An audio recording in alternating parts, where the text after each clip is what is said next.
This episode of The Wild Idea is brought to you by the Wilderness Society, working since 1935 to protect America's wild places for the freedom they offer, the values they reflect, and the future generations who deserve to experience them.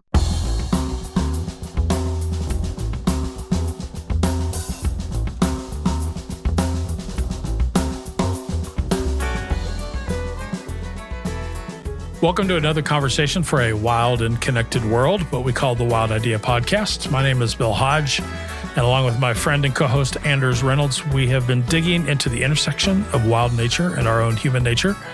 We get to meet some new friends today, Dr. Carrie Besnette Hauser and Dr. Pooja Tandon, both from the Trust for Public Land, both deeply rooted in removing barriers and creating opportunities for equitable access to nature for all and the benefits that those can provide.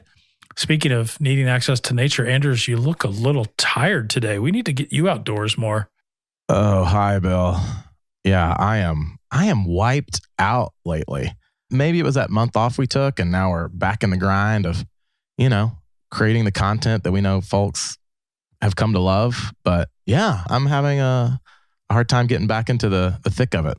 Well, hopefully this conversation today will buck that up for you. I have a question for you. Let's make today Groundhog Day, like the movie. And you are going to live the same day over and over again. What is the one day spent outside that you would want to live over and over and over that you had in your life? That is a great question. Man, and so many possible answers. I think I'm going to go with a day in early November 2022, the first full day I spent on Cumberland Island. I was down there as a guest of Wild Cumberland during their annual board meeting. And so I was quite literally a visitor who did not remain, both in terms of I wasn't on the board. I wasn't, staying around. I walked up to the wilderness and left it too. But it was a really incredible, life-changing experience for me. And as you know, you can leave that island feral or salt-pruned or both. I chose both, but that day I really fell in love with the island and, every experience you can have on it. It's just such a wonderful place. I do that one over and over again. That's exactly sort of the thing I was looking for. That's perfect. I took it seriously for once. I like it. What's your answer? What day outside would you live over and over again? I always know when I come up with these questions, they're going to boomerang back to me. So I actually spent some time thinking about this, and there's a bunch of them that would be in there. But the one I'm going to say is it was actually a night. And Laura and I took our kayaks out into the middle of Indian Boundary Lake on the Cherokee National Forest in the middle of the night for a meteor shower. And I can't remember which meteor shower it was, but we laid back in our two kayaks watching, I can't remember, we lost count of how many shooting stars that we saw that night. But what's even more incredible is when we said, we probably need to get back to shore. And we sat up and turned on our headlamps to paddle back to shore. This layer of fog that was about, 2.5 feet thick had settled on so just really kind of our torsos up were sticking up out of the water. And we had to paddle back through this soup of fog on this flat lake surface. It was a really, really special night. So I could live that over and over again for sure. God, that sounds incredible. It's pretty telling neither of us picked a day with each other. It is pretty telling. But I'm glad we're talking about the times we've been happiest outside, because ironically, today we're talking to Trust for Public Land, and they have just launched this Happiest Outside campaign, which helps people experience wonder and benefits of spending time in nature. And I know if you go visit their website, that's tpl.org/happiestoutside, you'll be able to sort of read some tips that will help you unlock the power of the great outdoors. I mean, TPL is doing great work to create more parks, protect more public land, make sure everyone can experience the joy and connection that comes from being outside. I know that's what we're going to talk about with our guests today. And so, wow, Bill, 5 minutes ago I was tired, but you're right. Now I'm energized. I think we should get into it. I love it. Let's get going. Dr. Carrie Besnette, Hauser and Dr. Pooja Tandon. Welcome to the Wild Idea podcast. We can't wait to travel the pathways you both are forging for access to nature. Thanks for taking the time to join us today. Delighted to be here. Thanks for having us. Thanks for having us. Bill, I'm really excited about this one. Probably the number one question I get from my friends here in DC who are listening to the podcast is, when are you guys going to talk about the impact that nature has on kids? And so I think we're finally going to get to that topic today, which makes me really excited. Carrie, I want to start with you. You've had such an interesting career trajectory, and I want to know more about that. But before anything else, I have to know about your vertical trajectory. You have bagged a lot of summits, as they like to say. That's an interesting way of saying it. I have. It's interesting, though. I grew up in northern Arizona near the Grand Canyon. So I started my hiking and, quote, climbing career by going down first. And that is in the Grand Canyon. So I spent a lot of time when I was growing up hiking in the Grand Canyon with my dad, and obviously lived in the Coconino National Forest right adjacent to it. So just, the outdoors was kind of right in our backyard, and then ended up, working for one of the river companies in the Grand Canyon later. So it was very formative for me to sort of live in that part of the world, and always kind of in the Rocky Mountain West. And then moved to Colorado, and you have to switch the vertical around, right? And go up first and down last. And there's no shortage of opportunities to do that here. So just started chipping away at the 14ers, and then sort of got close enough and ended up finishing the 58 14,000 foot peaks in Colorado. And now I'm just sort of, as I have time and the ability, as I'm traveling around, hitting some high points around the country, got to the top of Katahdin last summer, which was just a really, really special summit in Maine. Have done a couple of the other high points around the country, and just sort of, some of them are not very high, but in some of the states, but it's fun to hit those high points around our beautiful nation. And then I've done a couple of peaks around the world. And I like to say, there's no better way to sort of see than from, a place where you're looking out on landscapes, and to have to suffer a little bit to get there, and to really, really appreciate it. And, the solo-ness about it, the conditioning about it, it's still the way I condition. My husband and I do a lot of it together. So it's something that's really important to us. So anyway, and then the career trajectory comes back to protecting these really amazing places. So I don't know that I would have known however many years ago that it would have all come full circle, but it really has. So I feel really lucky. Suffering, solitude, vision, those are all things I'm very familiar with. And I guess I'm curious how those things had an impact on your career. I know you've spent some time in private foundation and education work, but here you are at the Trust for Public Land, and you're one of the movement's leading open space advocates. How did that happen? Well, I might tap my most recent role prior to this one, and that was as a college president of a pretty unique institution in the Rocky Mountain West, Colorado Mountain College. An institution that has, 11 campuses in pretty cool places like Aspen and Vail and Breckenridge and Leadville and Glenwood Springs. And a really unique model that is really designed to serve those sort of mountain resort rural communities, funded by those local communities through property tax measure. That's really, really unique in higher education. So it was as much sort of the type of institution that really drew me. It was the location of that institution that really drew me to be able to live in Western Colorado and really in the hub of the mountains. And our job was really to train students to fuel all those outdoor industry and recreation jobs. So sustainability, environmental science, the only avalanche science certificate in the country at the Leadville campus of Colorado Mountain College, ski area operations. I mean, you can just think about anything that helps fuel these sort of resort communities. You also have to train all the nurses and the teachers and the wildland fire professionals and the, law enforcement officers. And so you think about the backbone of these communities and the guest experience, because they are all completely driven by tourism, and it is all, for the most part, outdoor recreation economy. So the actual path is a little bit clearer if you think about it that way. And so when I concluded or was getting to the conclusion of almost 11 years in that role and thinking about what I wanted to do next, the pivot was actually pretty natural to be able to say, I've touched this in sort of a dotted line way over the last, decade, and felt really, really fortunate. And I got some, really nice invitations to serve on some boards in Colorado, the Great Outdoors Colorado Board, which is the lottery funds in Colorado that really fund open space and outdoor recreation. I was the chair of the Colorado Parks and Wildlife Commission and served 2 terms there. And then nationally was on the American Rivers Board. So just during my time as the president of Colorado Mountain College, some of those things were sort of tangential to it and also really combined really well to sort of bring me to this role.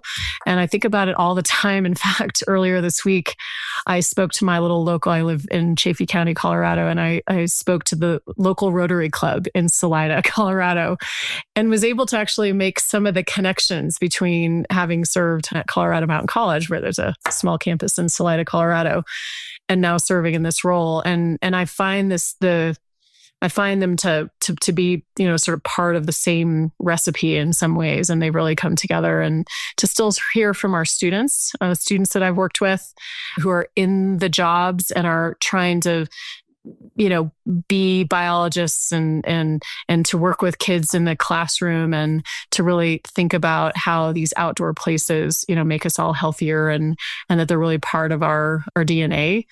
Those things really go together. So it's been a really fun journey. I feel really, really fortunate and lucky. They're very different in some ways, and they are also very synergistic. I love that answer. Pooja, I want to come to you for a second.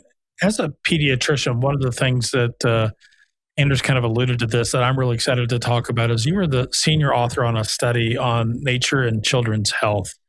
And I'm not sure there's a more critical topic for our nation's young people for us all to better understand. I wonder if you could talk a bit about that study and maybe what some of the key findings were in that study when it comes to connecting time in the outdoors and children's health. So, I've been a pediatrician over 20 years and a researcher for most of that time. And I've really focused on this idea of, how does the way that children are growing up, what they spend their day-to-day time on, how do our environments and our societies and our communities determine their health? I think I learned pretty early on that health was not going to be determined in our clinics, in the 4 walls of our hospitals or of our clinical rooms. It's really what's happening in our homes and in our communities. And that led me to the study that you're mentioning about nature contact and children's health. And in that study, we did what's called a systematic review, where we wanted to look at all the literature that's out there connecting nature. And we defined nature very broadly. We looked at nearby nature in our neighborhoods, in our schools, in wild areas, in large landscapes, gardening. So all the different ways that you can imagine that children might encounter nature or natural elements.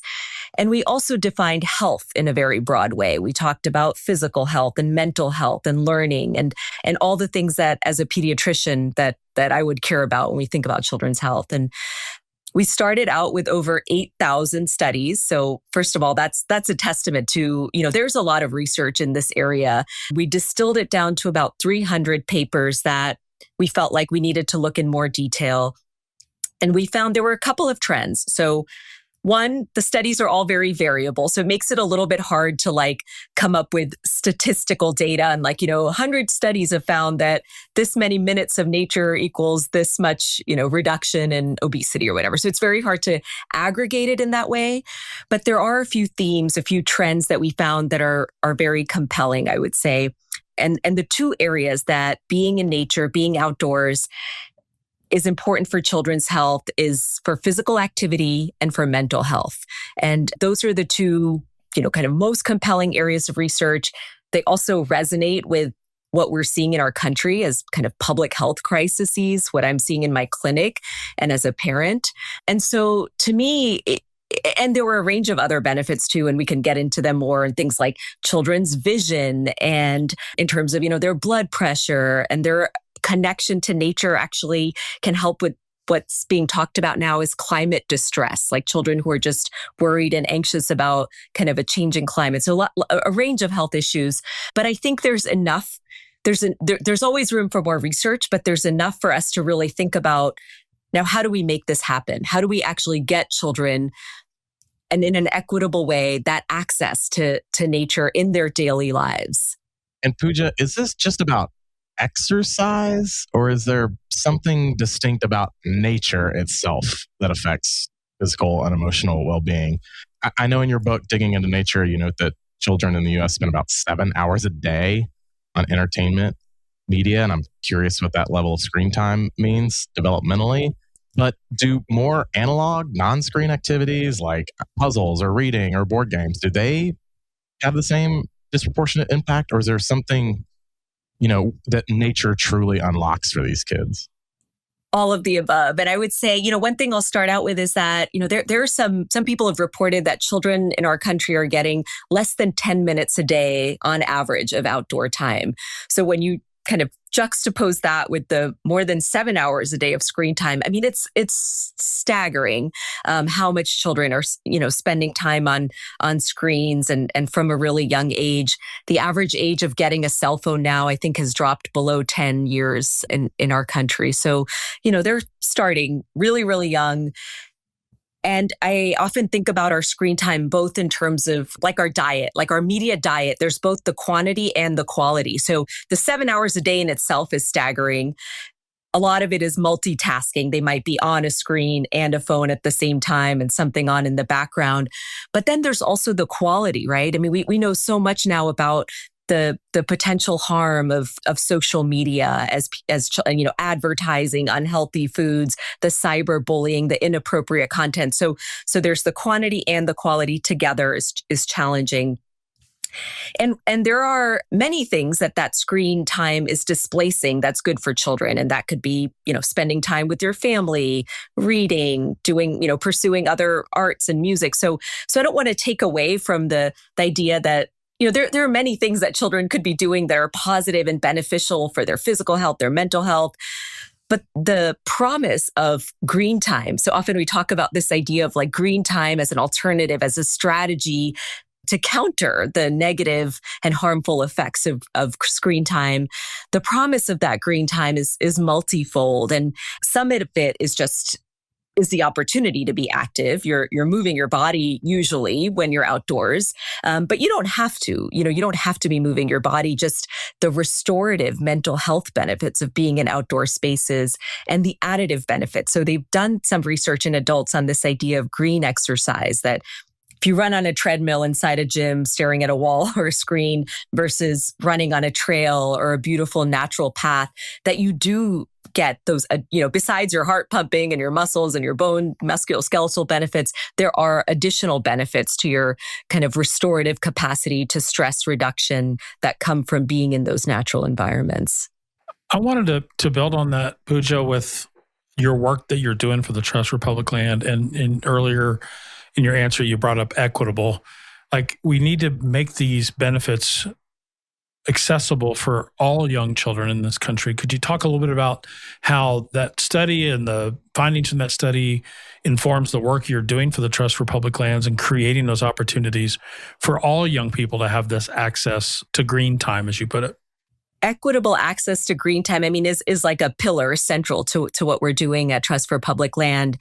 Our data has found that 1 in 3 people in our country does not have access to a park or green space, easy access. We talk about that often as within a 10-minute walk or half a mile from our home. And for children in particular, that systematic data review that we talked about, one of the other critical findings was nearby nature, that nature in and around our homes and children's schools is the most common place, and that seems pretty obvious for children to get nature. We would love for them to get out into the wilderness and into national parks, but realistically, that's not going to happen on as regular basis as what's happening in their neighborhood and in their schoolyards.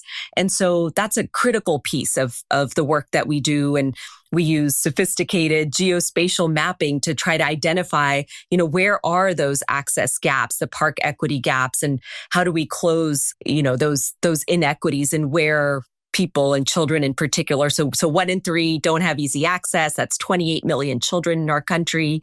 And it's not there are systemic, structural, ongoing kind of reasons in terms of who has easy access, and parks that are in communities that are primarily families of color, families with lower income, tend to be smaller and more crowded and have fewer amenities. And so just having the space is not enough. We know that just having a park or having a green space, even if it's close to your house, is not enough. People need to use it. People need to feel safe there. People need to feel comfortable there. So there's an additional piece of how do we activate these spaces so people are actually using them?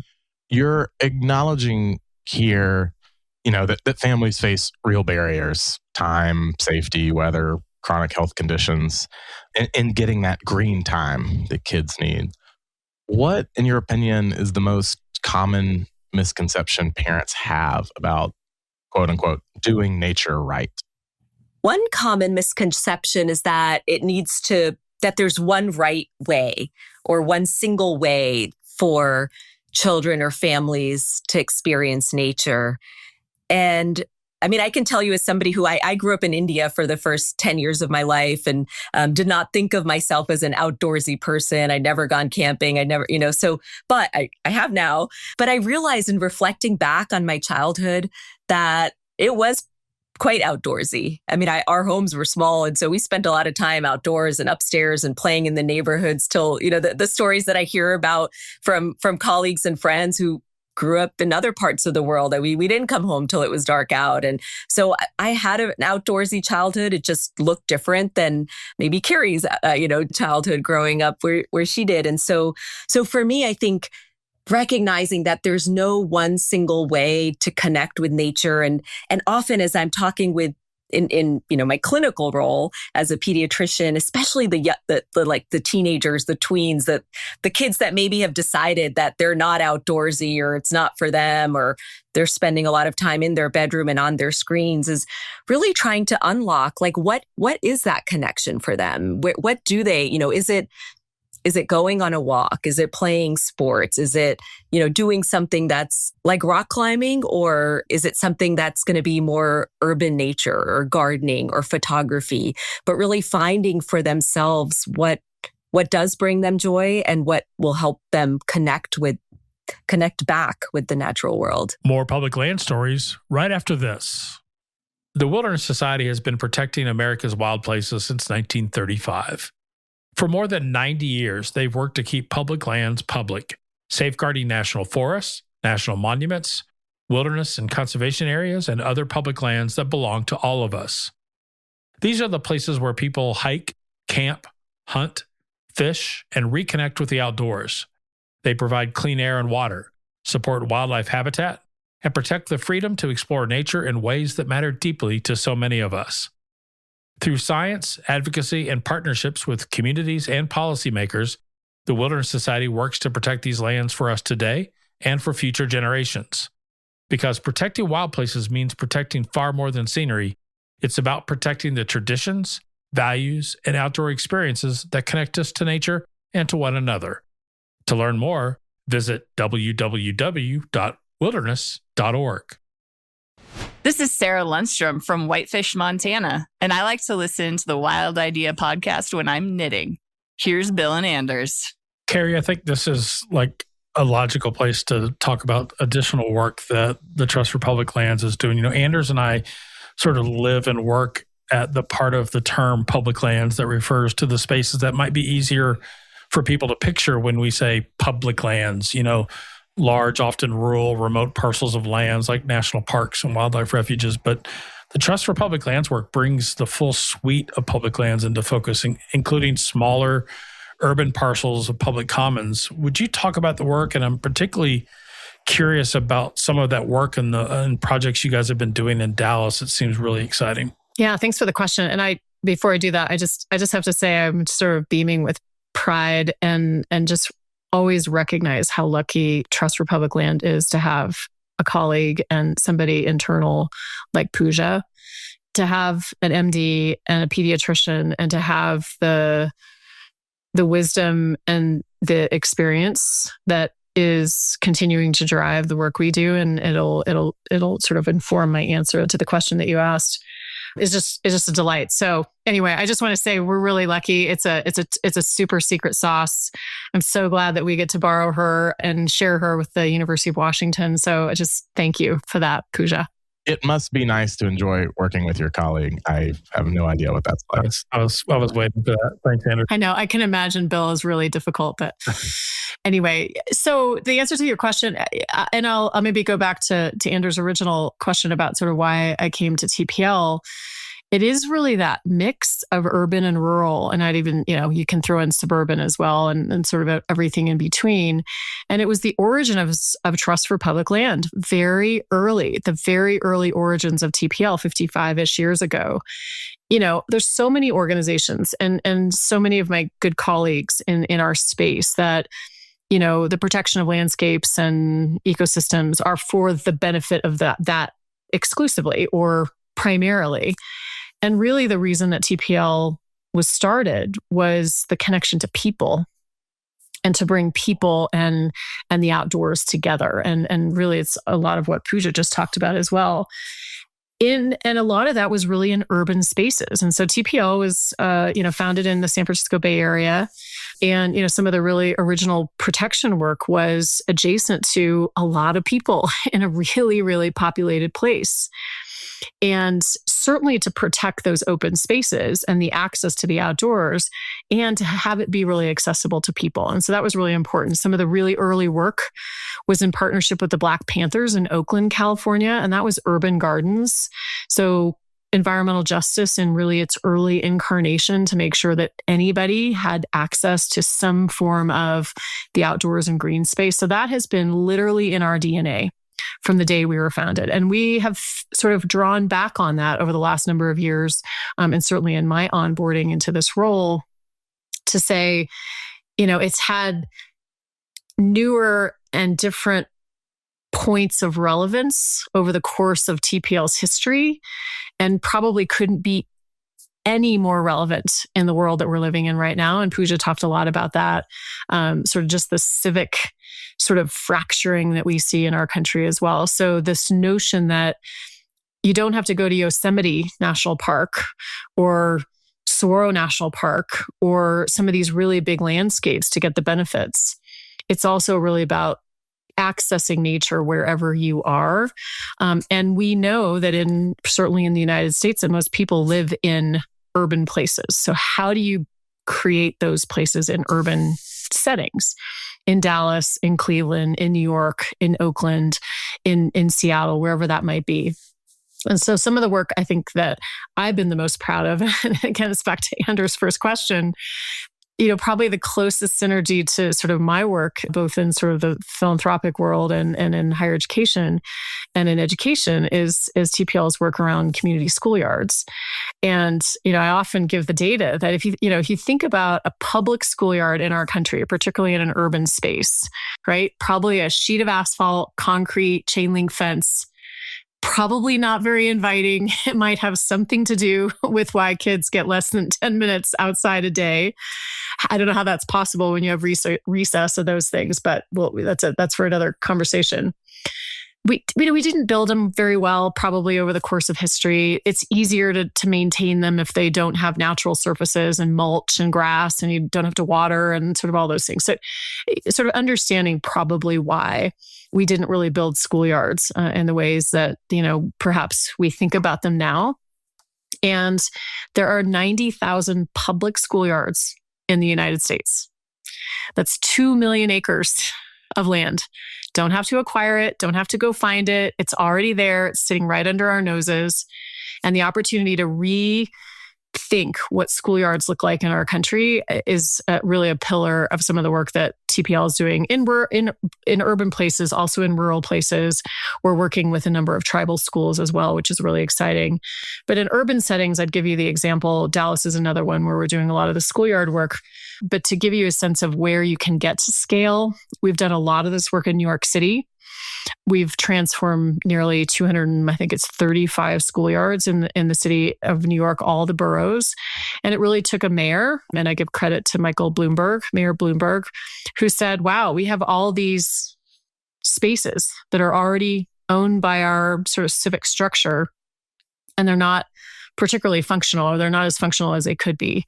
So we have transformed that many schoolyards in New York. And the deal with the school and the school district and the city and sort of whatever the structures are, is that they have to remain open after hours once we go in and transform those schoolyards from a concrete sheet of concrete into climate resilient materials, play apparatus that kids actually want to play on. The kids help design those schools. So it's a really collaborative sort of design process with kids and teachers and the local communities.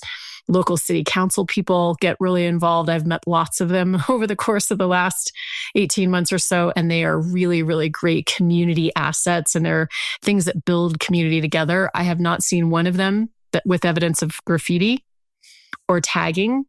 They are incredibly well taken care of because they're in that community and they're owned by that community. And we've invested in those schoolyards, and it is upping the participation of kids getting outside. Many of them have gardens. They might have a rain garden around the exterior.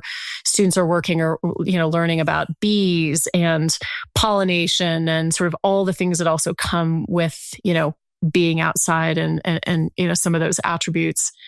And they also serve a really functional role in that they drain stormwater and they take things where they need to be and not in the streets of in New York City or some of these really asphalt places where water doesn't have any place to go. So, story in New York City is, Hurricane Sandy came in whatever year it was, flooded that local community, flooded the schoolyard. All that stagnant water sat there, for days and days and days. We went in and transformed that schoolyard in partnership with lots of others. This is, really great opportunity for donors and philanthropy and, local communities and school districts and cities. And Ida came in 9 years later and there wasn't a puddle. It did exactly what it was supposed to do. And it drained thousands and thousands of gallons of stormwater and put it into the systems where it should go and didn't put it into the, drinking water system and so forth. And kids are learning about that, right? They're understanding that as well. So it's a learning landscape as well. So that's really exciting. A lot of our trails work has, incredible benefit to urban communities. If you've walked on the High Line in New York City, if you've walked on the 606 in Chicago, these are trail systems, urban trail systems. The Beltline in Atlanta, those are all projects and trails systems that TPL has worked on. The Gulf Coast Trail System in Florida, that's 400 miles of linear parks that get more people outside. They also transport people so they don't have to get in cars. They connect communities that might not have otherwise been connected. So that urban work, I think, is really important. And it is the most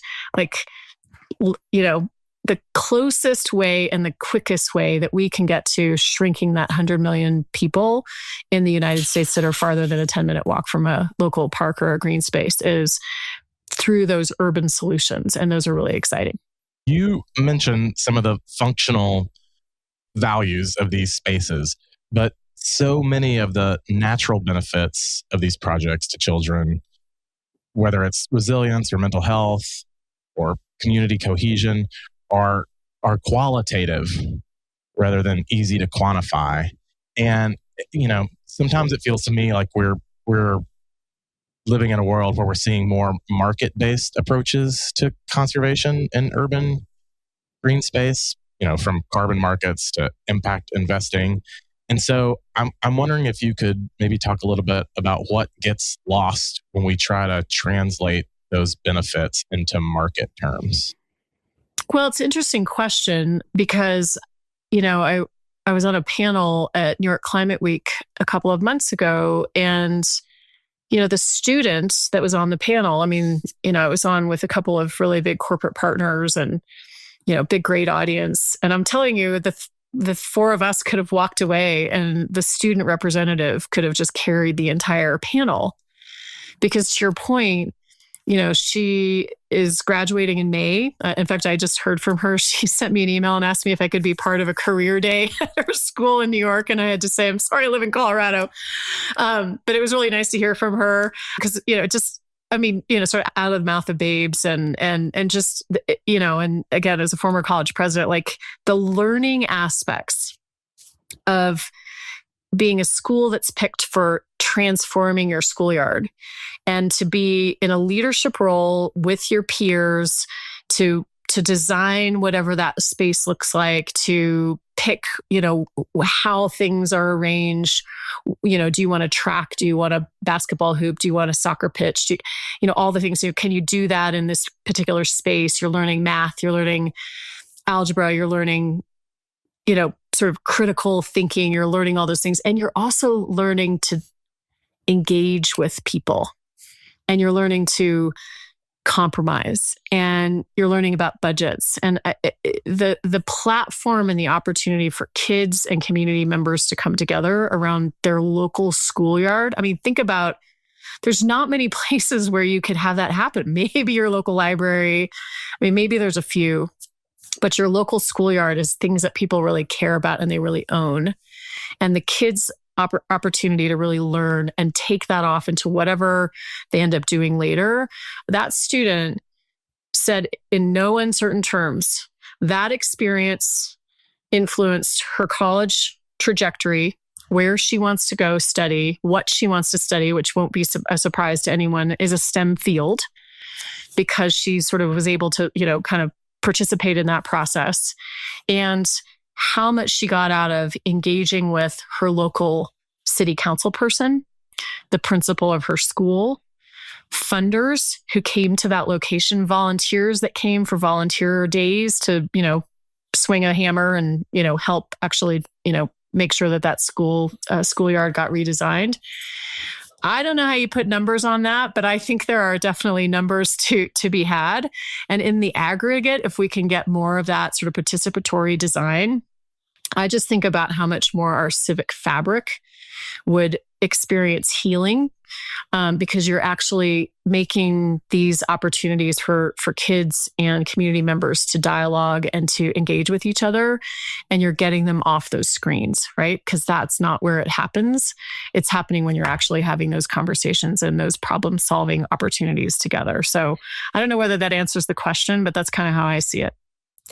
And I'll jump in and say that we are also trying to quantify the things that are, we have ways of quantifying. So at TPL, we've created, a schoolyard evaluation toolkit because we know we have, over 400 schoolyards around the country and the works are completed and they're also different. So sometimes it can be hard to compare, something that's happening in a New York City schoolyard with another place that has a lot of land, but we're trying to quantify and have in some places things like attendance rates and behavioral challenges that are happening and finding that having a transformed schoolyard improves those things. Or we hear from principals that the behavior is improved not just during recess, but children come back to the classroom, better able to focus and that learning continues. Or in one school just south of in Tacoma, Washington, that I was quite involved in evaluating the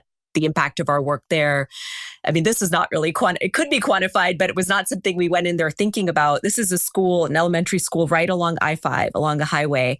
And the principal told us that of all the elementary schools in the district, they have to change their HVAC filters or whatever the filtration devices more often any other school, just because of the pollution that's coming in from the proximity to the highway. And so, with the planting of trees, and it's not going to happen immediately, but when we think about the noise and the pollution, the air quality and the heat, that's another thing that we're trying to measure, especially with, partners in Los Angeles. Like, how do these schoolyards and the nature-based elements mitigate extreme heat? And then what does that mean for children's learning and ability to play?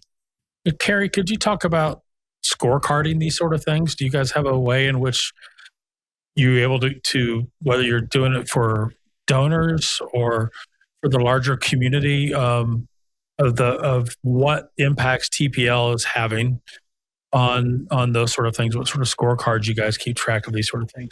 Sure. And I would just flip the wording on that and say that it's actually called Park Score.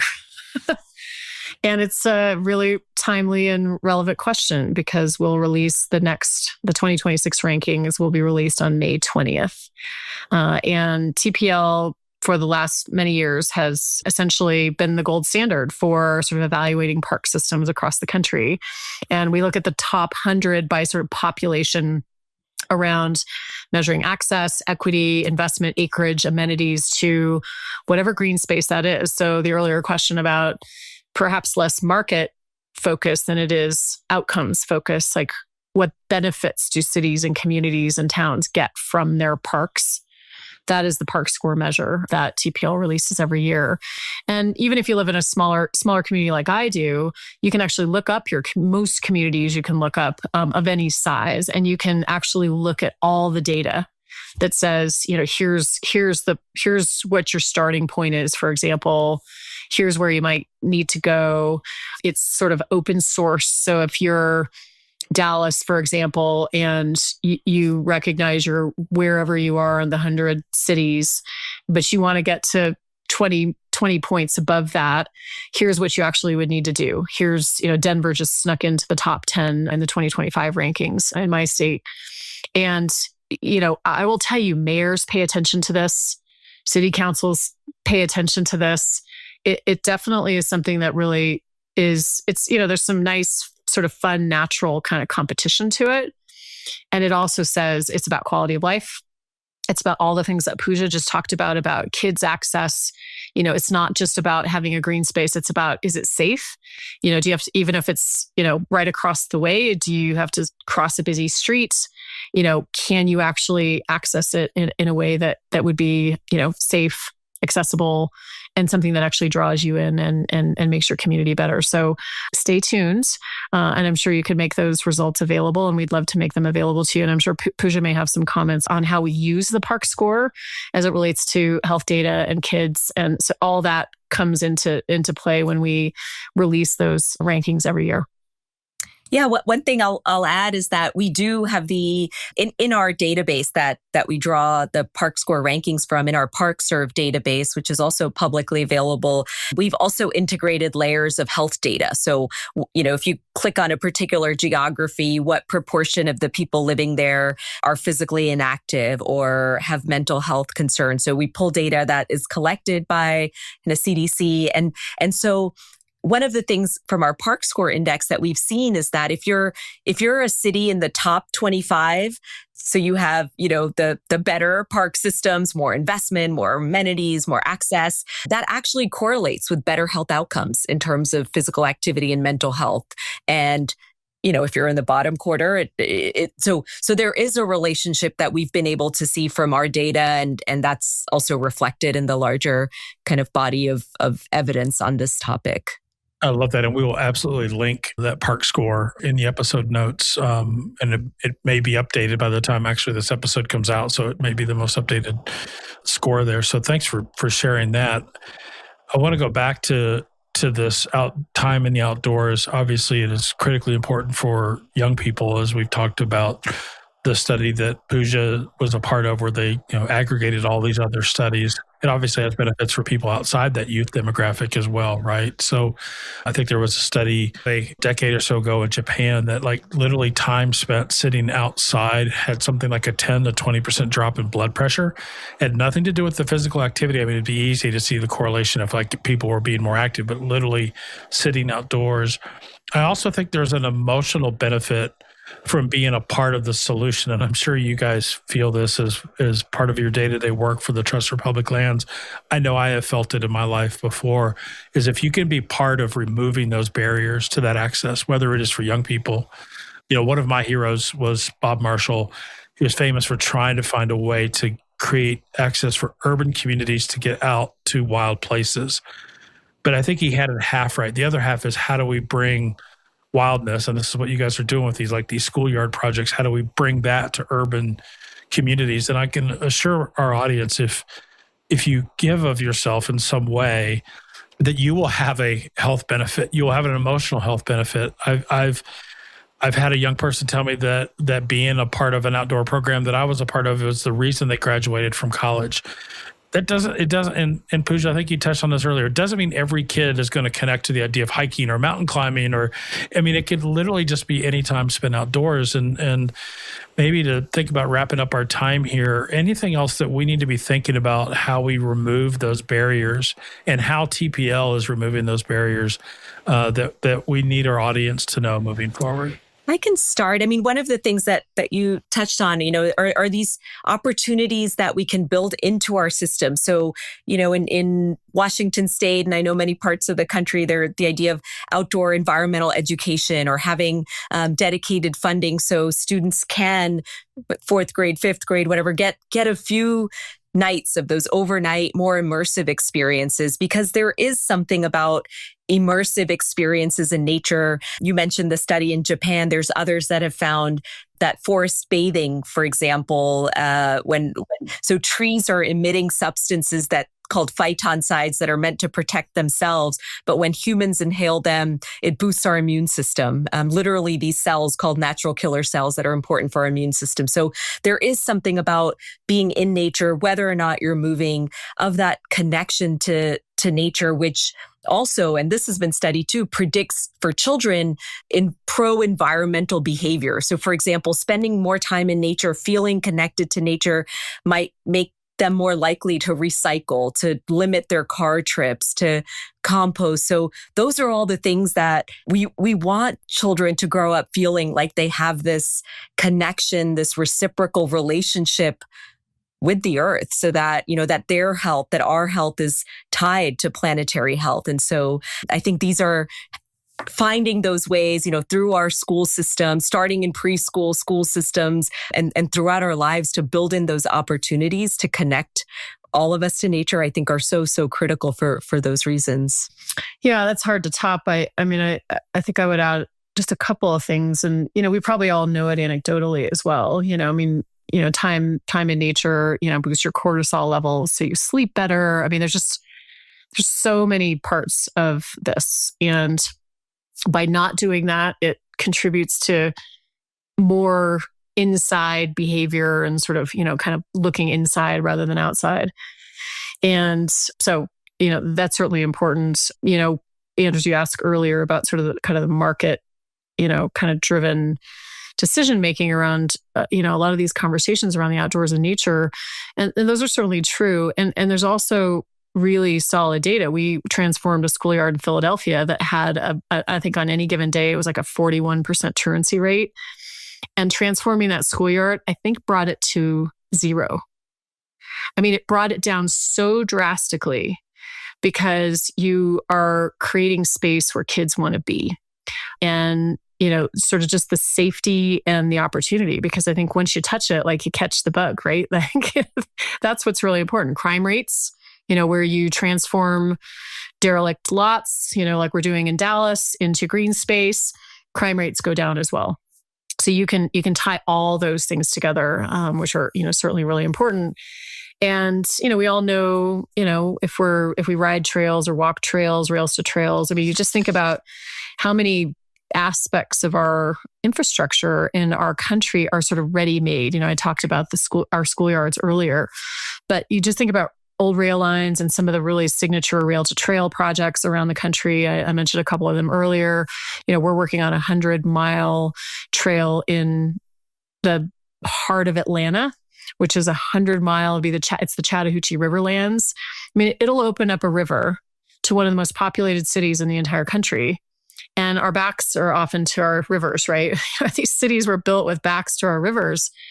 And you'll be able to paddle and float and walk and push a wheelchair and all of those things along 100 miles of the Chattahoochee and really shrink what that access is to nature in a really, really urban place. So it doesn't always mean that you have to go acquire 100,000 acres. You can truly utilize some of these assets that we have. And also recognize, I think, some of the nonsensical decisions that we've seen of late around some of the, just funding decisions. And we can certainly argue those on all different sides. But TPL lost $117 million grant a number of months ago for a project we're working on in Queens, New York. And that would be sort of equivalent to a Highline trail in Queens. And it's called the Queensway. It's a little over double the size, the length of the Highline. And it would bring 28 schools and provide recreational space to 28 different schools. So you think about all the things that Pooja just said and the access to that trail. It would give safe passage to school to kids if we were to take that old derelict rail line in Queens. It would bring 250,000 people in Queens closer to nature and a green space, a linear park. And so thinking about these things that are sort of right available to us and unfortunately are expensive to retrofit. And they're also sitting right with us, and all the data that we've talked about earlier and all the benefits that would come from some of these projects and certainly working together. I think it's important probably to conclude on, another really important element of TPL's DNA since its beginning is that it's all about partnerships, and we don't do this alone. And we're constantly working with other either nonprofits, school districts, the takeout partners for most of our projects, or whether that's the, federal public lands agencies or counties or states or local communities or local nonprofits, whatever those are. All of us have to work on these things together. And that makes us, certainly stronger and helps us get some of these really incredible opportunities that are sitting right in front of us across the finish line. So anyone out there that we don't partner with already, we certainly would love to do that and love to consider it. And as Pooja said earlier, our data is available to you. Everything we do around GIS in our lab, that's all available. And we certainly can make links and access to all of that available to the listeners today. Here. At one point in your answer, you mentioned you're trying to create space where people want to be. And, creating space where people want to be, to me, is such a great way to wrap up this conversation on the Trust for Public Lands work, partnering with many other groups on nature contact and children's health. Dr. Carrie Besnette Hauser, Dr. Pooja Tandon, thank you so much for spending an hour's worth of screen time with me and Bill on the Wild Idea podcast. If you're listening out there, I hope you enjoyed this talk as much as I did. Hopefully on a walk outside, maybe we can make it count as green time as well. But I'm really, really grateful to you both for coming on the show and finally answering our listeners' questions about this topic. Thank you. Thank you for having us. Yeah, thanks for having us. We got to go get outside. Absolutely. Thanks for being here. We really appreciate it. Coming up on the Wild Idea podcast, new year and new season of exploring the ways we bring our species around to the idea of not being separate from nature, but a part of nature. And being a part of the whole means being responsible. We will cast off into wild and scenic rivers. We will play with fire. Well, we'll dig into living in a world that evolved with fire. And we will find the wild that surrounds us, not just the wild we think that is out there somewhere, but the wild that's all around us. We thank you so much for being on this journey, whether this is your first episode or your 50th. We appreciate you taking the time to listen. We want to stay in touch. So if you're so inclined, you can sign up for our newsletter at thewildidea.com. Certainly follow us on all the socials. And if you love handing out favors, we sure would love a rating, review, or recommendation on your podcast player of choice. And if you want to support our work, we have added a Buy Me a Coffee to our website. Everything helps with bringing you these conversations. We certainly hope it is next week, but whenever it is, we will see you on Down the Trail. The Wild Idea is a production of Wild Idea Media and hosted by Bill Hodge and Anders Reynolds. Production and editing by Bren Russell at Podlad. Digital support by Holly Wilkaszewski at Daypack Digital. Our theme music, Spring Hill Jack, is from Railroad Earth and was composed by John Skehan. Our executive producer and ringleader is Laura Hodge. You can find The Wild Idea wherever you listen to or download your favorite podcast. If you have a minute, please take a minute to give us a rating. And if you really like us, we hope you'll subscribe. Learn more about us at thewildidea.com.